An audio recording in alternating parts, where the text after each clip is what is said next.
নমস্কার, অমৃত সুরলহরীতে সবাইকে স্বাগত জানাই। আমি সুপ্রিয়া। আজ আপনাদেরকে শোনাবো শ্রী শ্রী মায়ের কথা। শ্রী শ্রী মায়ের এমন কতগুলি কথা যেগুলো আমাদের জীবনের চলার পথে খুবই প্রয়োজন। দেখুন, আমাদের জীবনে ভালো মন্দ মিশিয়ে আছে। আমরা আমাদের এই সমগ্র জীবনটাতে এমন অনেক কাজ করি যেগুলো হয়তো ঠিক নয়, আবার আমরা এমন অনেক কাজ করি যেগুলো ঠিক। তো সেই কোন কাজটা করলে ঠিক হবে এবং কোন কাজটা করলে ভুল হবে, সে প্রসঙ্গে শ্রী শ্রী মা সারদা দেবী কিছু উপদেশ আমাদেরকে দিয়েছেন। আজ আমরা শুনব সেই সমস্ত কথাগুলো। শ্রী শ্রী মায়ের কাছে তার এক ভক্ত সন্তান এসেছেন এবং মা তাকে এই উপদেশগুলো দিয়েছেন। সেই ভক্ত সন্তান বলছেন, শ্রী শ্রী মা আমাকে দীক্ষা দানের পর বলেছিলেন, দেখো মা, আমি করে রাড়িকে মন্ত্র দিই না, তবে তুমি ভালো তাই দিলুম। দেখো যেন আমায় ডুবিও না। শিষ্যের পাপে গুরুকে ভুগতে হয়। সব সময় ঘড়ির কাঁটার মতো ইষ্টমন্ত্র জপ করবে। আরেকবার ওই ভক্ত সন্তান শ্বশুরবাড়ি যাওয়ার সময় বলেছিলেন মা তাকে যে কারো সঙ্গে মিশবে না, কারো জামাই বেয়াই কুটুম আসুক, তার কোনো কিছুতেই থাকবে না। আপনাতে আপনি থেকো, যেও না মন কারো ঘরে বলেছি। সেই ভক্তকে মা বলেছিলেন ঠাকুর নারকেলের লাড়ু ভালোবাসতেন, দেশে গিয়ে তাই করে তাকে ভোগ দেবে আর তাঁর সেবা জপ ধ্যান বাড়াবে, ঠাকুরের বই সব পড়বে।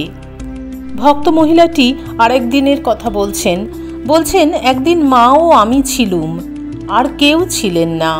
মা বললেন, দেখো মা, পুরুষ জাতকে কখনো বিশ্বাস করো না।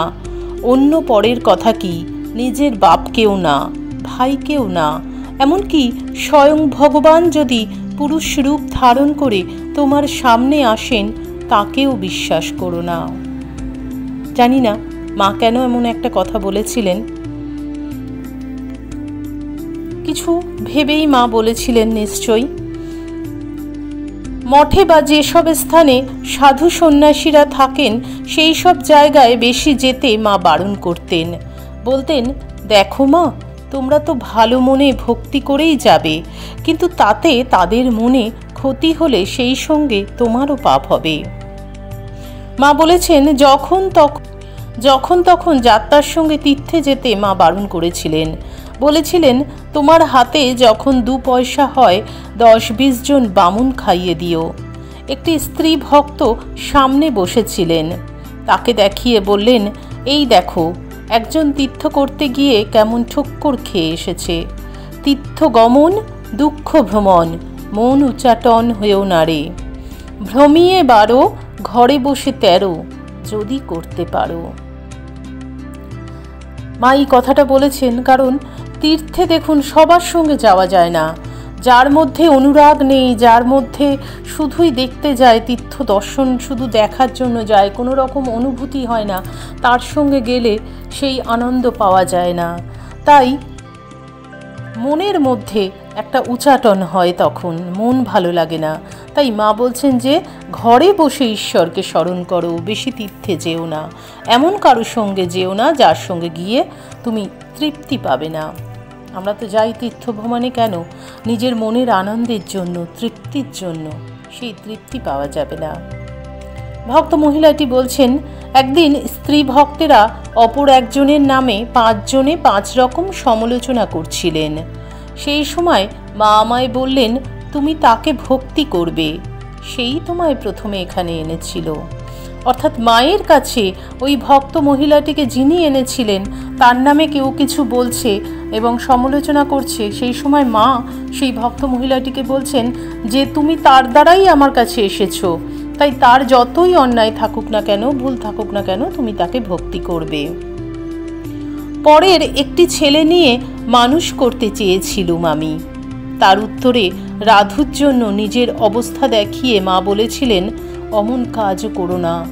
যার উপর যেমন কর্তব্য করে যাবে, কিন্তু ভালো এক ভগবান ছাড়া আর কাউকে বেশো না। ভালোবাসলে অনেক দুঃখ পেতে হয়।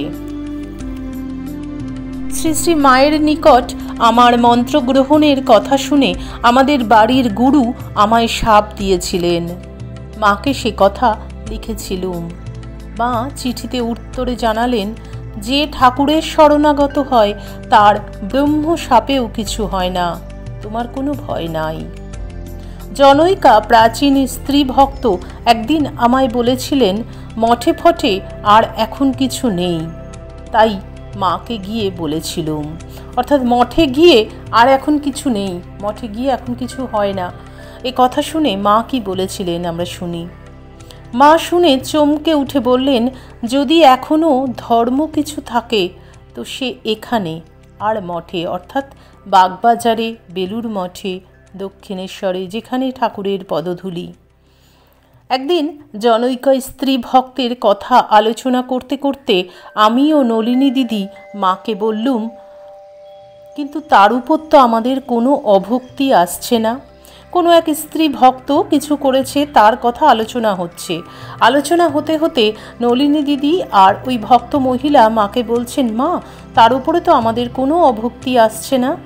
মা শুনে বললেন, সে যে ঠাকুরকে ডাকে, যে ঠাকুরকে ডাকে সে যেমনই হোক, তার উপর অভক্তি হয় না।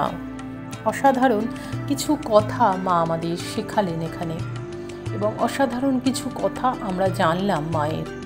যেমন ভালোবাসলে আঘাত পেতে হয়, তাই সংসারে যার প্রতি যা কর্তব্য শুধু করে যাও, ভালো কাউকে বেশো না। ঠাকুরকে ধরে থাকলে ব্রহ্ম শাপেও কিছু হবে না।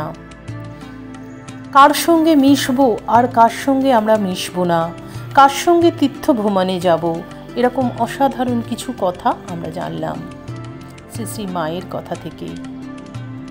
আশা করি আজকের আলোচনা আপনাদের ভালো লাগলো। ভালো লাগলে প্রতিদিনের মতন লাইক, কমেন্ট, শেয়ার করবেন। যারা আমাদের চ্যানেলটি সাবস্ক্রাইব করেছেন তাদেরকে অসংখ্য ধন্যবাদ। যারা আমাদের চ্যানেলের নতুন বন্ধু তাদের কাছে অনুরোধ রইল চ্যানেলটি সাবস্ক্রাইব করে পাশে থাকবেন। পাশের বেল আইকনটি ক্লিক করে রাখবেন, তাহলে আমি যখনই কোনো ভিডিও আপলোড করব আপনারা তার নোটিফিকেশন সবার আগে পেয়ে যাবেন। আরও একটি কথা বলবো, দুটো চ্যানেল নতুন খুলেছি সম্প্রতি, জিকে মেল এসপি এবং পাওয়ারফুল মোটিভেশনাল টক।